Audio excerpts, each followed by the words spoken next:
how do you stay focused on the goals, on the things that need attention? How do you not do too much?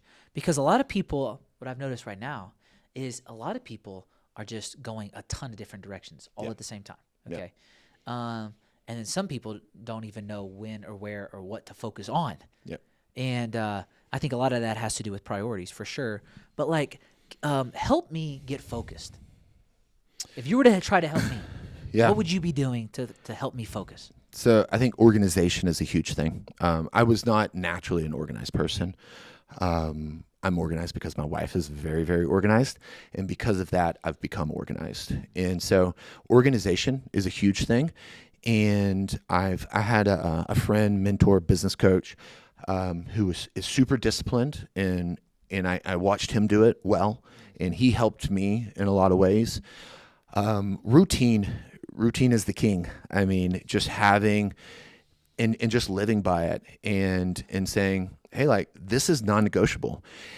And it's uncomfortable because, like, in the summer, I'm not social. Like, if you ask me to do this on a random day during the middle of the week in the summer, I'd be like, I can't do it, because it doesn't align with my objectives for that quarter. Yeah. And so it's having a clear vision, and then organizing the steps for that, and then sticking to it. I struggled with it. I have a friend, his name is Adam as well, and he's back in Florida, and he's super focused guy, super disciplined. He's more of a tech guy. He helped me with a lot of my tech stuff, and he's also kind of an aspiring theologian. And so he's just we have great conversations, and he's a disciplined guy, and he's very fit. He did like personal training, and I remember asking, I was like, man, like, how do I get disciplined? Like, because that's something I've struggled with. Like, I do struggle with it, but you just have to do it. Like, you just have to do it. And you just have to say, like, this is like, when everything's important, nothing's important. That saying, it's like, so you just have to decide what's important for the season. I love the analogy of, back in like, when we farmed our food, right? And you had to farm your food. And if you didn't grow the food, you didn't eat. And so if you got to filled full of food, and you got to get out there and get it all into the storehouse so that you can eat. And if your kid isn't feeling well, or your wife isn't feeling well, then like, you still just have to go out there and do the thing that's required, because the food is going to get eaten. It's going to get wasted. And although you can sacrifice the field for seeing to whatever's going on at home, you're going to pay the price 6 months from now. So you have to have enough vision to know that you have to sacrifice today so that you don't have to pay the ultimate price down the road of starving to death. And so there's times when I'm just like, hey, babe, I have to go. I have to leave. I have to go to work. I have to go do this thing. And she understands it. She's great. Like, I don't get any grief from her about my work. That's my responsibility. And when she's having a hard time with the kids, I'm definitely involved. When she's trying to figure out the curriculum and what she wants to do, son autistic, daughter dyslexic, they learn totally different. She worked really hard to tailor a curriculum that would help them succeed, and she did it very successfully. And she spent a lot of time. So I'd come home many nights, and I'd love to snuggle up on the couch after a nice meal, but she's working. I worked all day. She's working that night. We have a responsibility. We have things to get done, and it just has to be done. And a clear vision allows you to do what's required, because the goal's already been set. It's been set before the bell rings. It's been set. We know where we're going. We know what we're doing, and we know the things that have to be accomplished to get to that thing. And so we're not stopping until those things are done. And so holding to the schedule and being rigorous about that. Okay, so as you hold to the schedule and you're rigorous and you've spent a lot of time, it's also been said, and I love this concept, the more that you prepare, the better you can pivot. Yeah. So it's not that you have to necessarily stay on that course if you shouldn't, but the more you prepare, the more you understand the totality of the situation. And if the more you understand the totality of it, the more you can pivot and just adjust it slightly. Yep. You're not changing the whole thing. You just may adjust slightly, which is what I see you build a team around you to help you do based off the pain that you feel. Yep. Okay, so one of my favorite things that we do, we don't necessarily do it every episode, but one of my favorite things that we do is we kind of, a lot of times, I don't even know if people know this, but we wrap up thinking about something that either you are learning that we should learn, or something that we should learn, and maybe even a question that we should begin to start asking ourselves. And I love this, recording this when we are, and thinking about when it's going to be released, because it's towards the end of a year, okay? And so we're looking at another fiscal year, another calendar year, and so January's coming, all right? What is something you are learning right now, or something that we should all be thinking about and either have learned, revisit, or learn before the beginning of next year? Yeah, I think the thing that has helped me the most in recent years is the idea of finding the constraint. And so it served me well in business, and the same principle serves me well just in relationships. And so finding the constraint to do the thing you want to do. I mean, finding what you want to do is a different conversation. So if you know where you want to go and what you want to do, where are the constraints? And piece by piece, just address where the constraints are. Because again, the business analogy for me would be, or really for anyone, is like, you may not need more marketing. You may just need a better product.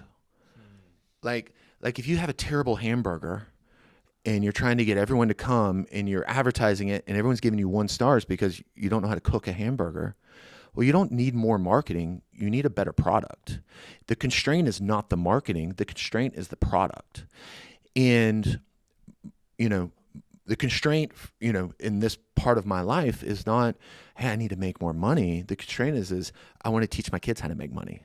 I want to teach my kids how to provide for themselves. I want my daughter to understand what it is to be around a good man, what it is to be a good wife, what it is to be a successful entrepreneur for both of my kids. And the constraint for that was my time. How much time are they spending with me? How many, these ski trips that we go on twice a week, we talk for 2 hours there, 2 hours back when we go up to Copper or Winter Park. And so she's getting to know who her dad is at a very, intimate level, because we're having conversations without distractions. We're not watching a TV show, which is great. You can relax, watch a movie, whatever. We're not on our phones. We're not playing games. Like, we're just talking. We're getting to know one another. And so she's learning who I am. So the constraint, I think if you want just a word, find the constraint, a couple words, find the constraint, and then reflect on what that is, and reflect on what it is you need to do to achieve the thing that you want. Maybe it's find a spouse, where's the constraint? Well, how many people are you meeting a day, and, sometimes people get, I'm very much involved in our church and grew up in the church. And sometimes, people can get kind of weird about it. They're like, well, God will just bring me someone. It's like, well, maybe that'd be cool. Maybe it'll just drop right there in your lap. Or maybe you just go out and just meet a bunch of people, and maybe God will highlight someone, maybe you just need to get out. Maybe you need to mingle more. Maybe you need to, have a coffee date every week or every day. And the more people you meet, the more likely you're going to find someone. The more you do something, the more likely you're going to be better at it. And so the constraint may not be, oh, I need to meet the right person. The constraint may be, I just need to meet more people. So anyway, I think you can kind of repurpose that idea, that principle. I'm big on that. I find a principle and live on the principle of it, because like you were saying, the course may change. What you want out of life. My wife thought that she wanted to be in the mountains. She hates being in the mountains. And so like it changed, you know? I mean, and she's coming to peace with it, and it's, you know, like, it's good. We have a beautiful home, but like, she's like, yeah, like when the kids are gone, like we're getting out of the mountains, you know? So things change because you just don't, sometimes it's just, you don't know what you don't know. But yeah, I think find the constraint and reflect and be thoughtful. You know, don't mistake movement for production, you know, or, you know, good activities, you know, like just because not you're all doing, movement's productive. that's not what, all movement's going to take you where you want to go. Yeah. Just because you're moving, it could be frantic. Yeah. You could be going side to side, and you're not actually moving forward. Oh yeah, a great example. I mean, I worked out for a year by myself and wasn't seeing any results. I started working out with Matthew, and I was like, holy cow, I'm strong. Yeah, the slaughterhouse made you strong. Iron sharpened iron, so to speak. Okay, so if someone's wanting to work through the constraints, Yep. is there something that they could read or something they could watch or something they could listen to help them with that process about assessing the constraints? Yeah. So I used to read a lot of books. I would always have an audiobook going, and I think generally that's good. I would say just knowledge is useful. You know, so I find that when I'm having even conversations like this, I'm able to pull stuff out just randomly that of just things that I've heard. So podcasts, you know, YouTube, books. I would think more personality than I would book, because you may not, like, a lot of times books focus on one specific thing, and life is not that specific. And so, you know, I think great people to follow are Dave Ramsey. Great financial advice. It's gonna be very basic, but it's gonna fit what 95% of the population needs. If you're looking at business, go back and listen to some of the early stuff from Alex Hormozy. And then, I mean, you got your classic stuff like the John Maxwell's and all that. John Maxwell, people may hate me for this. He didn't resonate as much with me. It was hard for me to track some of his stuff, but listening, I'm very conversational. So listening to like podcasts and YouTube videos helps me a lot more because I get to hear real life examples. And so that's what I like about those kind of situations. You know, when someone calls into the Dave Ramsey show about entrepreneurship, and I get to hear a scenario and I get to hear how he processed the solution, because it's not necessarily about the solution. It's about the principles he used to get to the solution. And so that's what I would look for. I would look for people that are in not in the exact space, because there's not very many people that have a painting podcast. Most of them are terrible. And so if you find a podcast about business and service-based business, which Alex Hormozy talks a lot about, it's been incredibly helpful. If you're wanting to learn about finance, then go to Dave Ramsey and listen to his podcast, read his books, but hear how the principles and how he thinks and how he gets to the solution. That's always my MO with even my kids. It's like, I don't want to tell you what to do. I mean, we tell our kids what to do, but more than telling them what to do, I want you to understand why I'm making the decision that I'm making, so that you know my heart and you don't have to ask me everything. You already know what Dad's going to say because you know the principles that we live by.